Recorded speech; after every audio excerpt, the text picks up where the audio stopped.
Welcome back to my channel. Today we're going to be doing my September wrap-up, and I read so many good books in September. This was probably one of my best reading months yet, so I am really excited. I read, I think, 12 books. I read 12 books in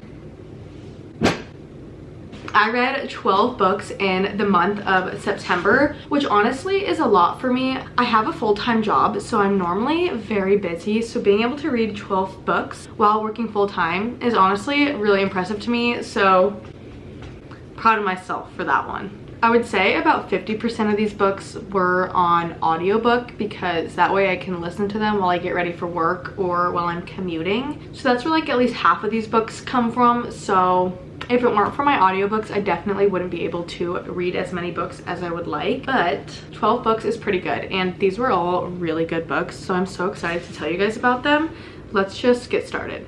I have my Goodreads, so the very first book I read was Ricochet by Krista and Becca Ritchie, and I gave this book a 4 stars, which is honestly really good. I am loving this series so far. I know this is only the second book. I did read the third later on in the month. This book and the first one and the third one kind of blend together a little bit in my brain, but I just love the characters and this world, and there's no plot. Like, it's not really plot driven, it's more character driven, and normally I feel like I don't like that, but in this case it's amazing. Same with like the Magnolia Parks universe. It's a lot more character driven and you just fall in love with the people in the books, and so that's what this feels like. And even though like nothing exciting is going on, I still like want to pick this book up and learn more about these people, which is such an exciting feeling. If you don't know what the series is about, it's about Lily and Lo. One of them is an alcoholic and one of them is a sex addict, and they're both like struggling, trying to overcome their addictions. This was really good and I'm really enjoying this series. The next book I read was The Box in the Woods by Maureen Johnson. I gave this book a 4.5 stars,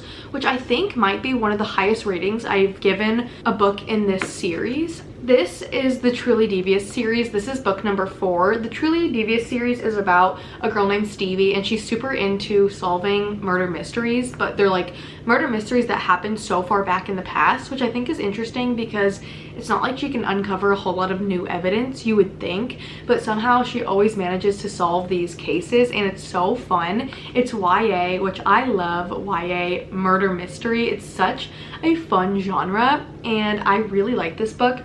The first 3 books take place at the academy that she goes to, but this book was the first one that took place somewhere else. This book takes place at a summer camp where there was a murder, I think like a couple decades ago, like quite a while ago, and Stevie is going there to solve the mystery. And I just love it. I love the found family, and there's such a big friend aspect, and I love that the romance is also kind of starting to form a little bit more in this book, which is interesting.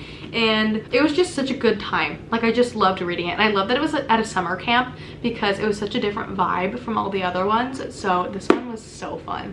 Then I finally read The Hawthorne Legacy by Jennifer Lynn Barnes. This is the second book in the Inheritance Games trilogy. This one I gave it 4.5 stars. I devoured it. Jennifer Lynn Barnes's books are so easy and fun to read, and they go by so fast, and there's something about this book. I think it's the fact that like the chapters are like 2 pages long. I'm trying to show you, but I literally can't even hold up the book.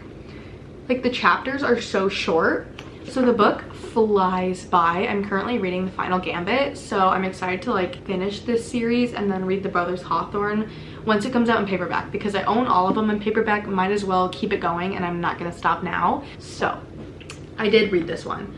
I lit this candle from Bath & Body Works, and it smells so good, but it feels like cleaning supplies in my nose. Like, can't even breathe. Probably not a good sign, but it looks good in the background, so we're gonna keep it going. Anyways, this book was mostly just about Avery, and she's solving more of the games that the old man left for them to play. This one was really good. I liked the... I don't know how to talk about it without spoiling it, so maybe I just shouldn't. But this was a really good book, and I enjoyed it. Then this next read is so random. It wasn't on my TBR or anything, and it's a very summery book, and that is Meet Me at the Lake by Carly Fortune. I gave this book a 3.75 stars, which in my opinion, a 3 stars is not a bad rating. I still really did enjoy this book. It just wasn't like show-stopping, if you know what I mean. Like, it didn't completely like rip my heart out, like 5-star books do. A 3.75 stars is not a bad rating. This book is about a woman whose mom passes away, so she takes over her mom's business, which isn't what she originally wanted for her life, but there's some like reconnections from her past, and she's finding new things out about her mom, and it's sweet. It's a little bit sad, and I did really like it. It felt a lot like the other Carly Fortune book, Every Summer After. They just gave like the same vibes, which maybe is because it's written by the same author, but they felt very similar. I know she has another book coming out. It's been announced. I don't know when it comes out, probably next summer, but I am excited to read her next one. I do like Carly Fortune books. I think they're kind of like a quick little summary read. Then I read Fourth Wing by Rebecca Yarros. I did a reading vlog for this and Divine Rivals, which is coming out next week, so stay on the lookout for that. I gave this book a 5 stars. It was so good. I don't want to talk about my opinions a whole lot since I do have like an in-depth reading vlog coming out, but I will say that I really enjoyed this book and I'm so excited for the next one to come out. This was such a fun read. I love fantasy books like this. Books that give me this vibe are just elite in my opinion. So this was a really good read, and you'll hear me talk about it more next week. Then I picked up The House Across the Lake by Riley Sager, and I gave this book a 4.5 stars. I really enjoyed this book. It was such a quick read, and there was one element of it that I didn't really love. I don't know if this is the right word for it, but it was like supernatural kind of. I don't know if I'm using the right term for it, but those kind of things in like thrillers and mysteries just kind of bother me because they kind of feel like a cop-out, like an easy way to explain something. Like if you've ever read Layla by Colleen Hoover, I just hated that aspect. Paranormal, I think that's what I'm thinking of. I don't know if this is making sense to you. If you've read the book, I hope you know what I mean. And if you've read Layla by Colleen Hoover, I just hate that it was like paranormal. I don't like those kind of books. I did give this one a 4.75 stars. I love the plot twist. Plural plot twists, and I did really enjoy this book. I wanted to keep picking it up, and I read it so quickly, and I really like honestly devoured it. So it was a good book. I just didn't like the paranormal aspects. Then I read 9 Liars by Maureen Johnson. This is the 5th book in the Truly Devious series. I gave this book 4.5 stars, and this was another book that I just really enjoyed.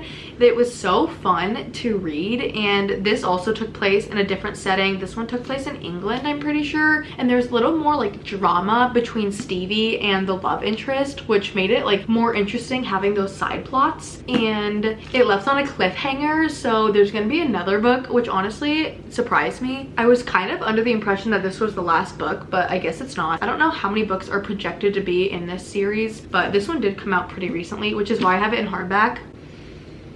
I don't even want to talk about it. The whole series is in paperback except this one. I don't know why I bought it in hardback. That was totally my bad, but I guess now I can get the 6th one in hardback and not feel that. Also, I love this cover. Like, I like the orange, and look at that spine with the leaves. Oh my gosh, it feels so fall. Beautiful, love it. Then I read Wrong Place, Wrong Time by Gillian McAllister, and I gave this book a 4 stars. I have like mixed feelings with this book. For like the whole time I was reading it, I was like, ugh, 2 stars, 3 stars. It was very repetitive. This book is about a mom who is waiting for her son to come back for his curfew, and she's looking out the window and she sees him murder someone, and then every day she wakes up and she goes further and further back in time to like try and reverse what happened. Since it's like a Groundhog's Day trope, it started to get a little bit repetitive, and I was just kind of confused, and I feel like there were so many characters introduced in this book, I could not keep track. Like, I was genuinely so confused for most of this book, and then the ending is what kind of bumped it up to a 4 stars for me. I love the way this ended, and I thought it was so just smart and cute, and I really did like it. But for the most part, I was kind of confused and a little lost just because of like how many characters there were. It worked out in the end. Then I picked up Red Rising by Pierce Brown, and I gave this book a 2 stars. It's just not for me. This book is described as Hunger Games, but it takes place in like space, and they're recolonizing the planets, and there's like different casts. It is science fiction. This was my first science fiction book I have ever read, other than like Ender's Game and those kind of books that you read in middle school, high school. And I've heard this book is like pretty high science fiction. Like, you're not like skimming the surface of it. It's like up here, like advanced science fiction level reading. I hope that's correct, because that's how it felt to me. But I was just confused and uninterested. I didn't really like the plot. I didn't care too much for the characters. It just didn't catch my attention. Like, I didn't care what was going on, and I found it to be rather boring, which if you like this book, that is totally fine. I respect your opinion. It just wasn't for me, and I don't see myself continuing this series, which is good because I don't own it. If I owned this series, I would feel like I needed to continue it, but because I only own the first, I don't think I'm gonna continue it. It wasn't my cup of tea, and I'll totally give science fiction like another try in the future, but this series specifically, it's just not one for me. Then I picked up Legends and Lattes by Travis Baldree, and I gave this book a 3 stars, which honestly feels a little high. Again, not that a 3 stars is a bad rating. Like, 3 stars is a good book to me. There's just not a lot going on in this book. This book is a cozy fantasy, so it's about a girl named Viv, and she's kind of done with the life of like slaying like bounties and killing people, like that kind of slang. And she opens up like a little coffee shop, and no one really knows what coffee is because it's not very popular wherever this takes place in this fantasy realm. It kind of felt like reading about one of those like restaurant games you play like on your phone or on the laptop. The laptop. I sound like I'm so old. It felt like reading about those games. Like, she upgraded to a bigger stove, and she like upgraded her menu and got iced drinks and decorated it with like music and tables. I don't know, it just felt like reading about one of those games when you like get enough coins and then you can like upgrade like your TV to like a flat screen. That's what it felt like reading about, which like it was nice and cozy, but it wasn't interesting. Like, I wasn't like, yes, I need to know what happened next in this book. It was just like, okay, you got ice for your drinks, cool. I listened to this book on audiobook. I think if maybe I was reading it, I would have gotten extremely bored, but because I listened to it on audiobook, like while I walked the dog, it was kind of just like a nice little background noise. Oh, for some reason I totally skipped over Divine Rivals. I read this after 9 Liars, before Wrong Place, Wrong Time. If anyone is curious in the order in which I read these books, that's it. But I did read Divine Rivals by Rebecca Ross, and I gave this book a 5 stars. I loved it so much.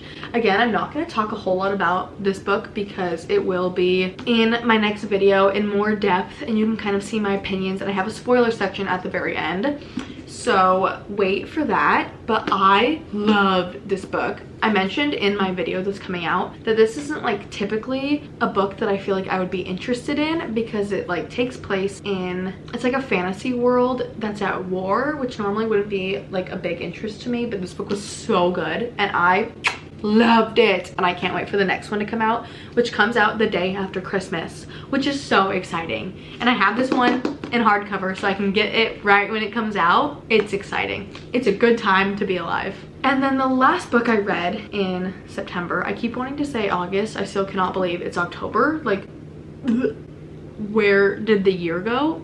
I don't know. Anyways, last book I read was Addicted for Now by Krista and Becca Ritchie, and this book I gave a 4.75 stars. I loved it. It was so good.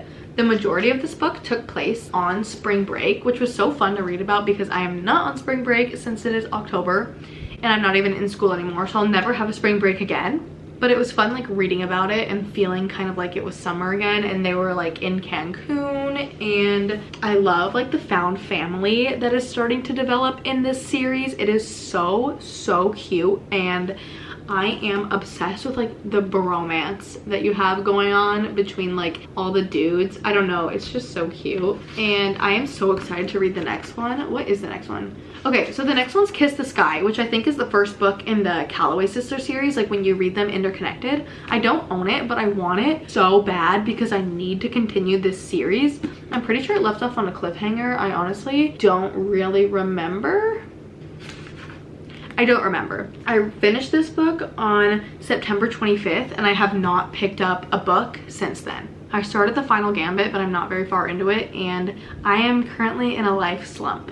Not a reading slump, don't be confused. I'm in a life slump where everything feels wrong and sad and gray.